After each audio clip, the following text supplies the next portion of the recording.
Michael Recycle and Litterbug Doug by Ellie Bethel. In a beautiful valley in the shade of a hill was a clean little town that was full of goodwill. But the quaint little town had a problem to face, for on top of the hill stood a mountain of waste. And who was the culprit? Who was the thug? It was lonely and lazy-boned Litterbug Doug. His house was a garbage dump full of old stuff that was rotting and moldy and smelly enough to make your eyes water. The stink was so strong, but Doug didn't think he'd done anything wrong. And his only real friends were 100 old rats, except for 2 lounging and fat tabby cats.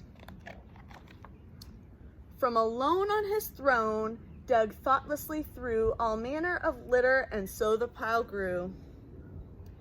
A rotting banana, some moldy old cheese, faulty fridge freezers, and smashed up TVs, chewed up old candy that was no longer sweet, all kinds of Doug's clutter was hurled on the heap.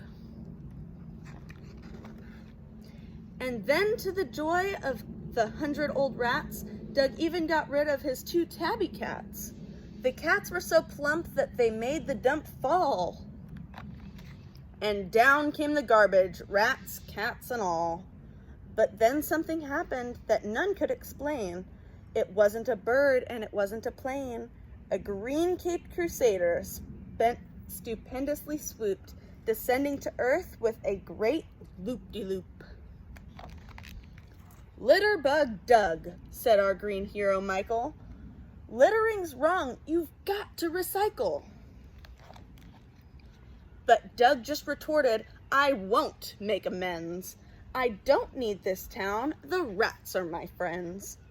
But Doug, don't you care that the litter you've hurled is rotting and reeking, polluting our world? It's hard to believe, but I guess it all depends. Do you really want rats and not people as friends?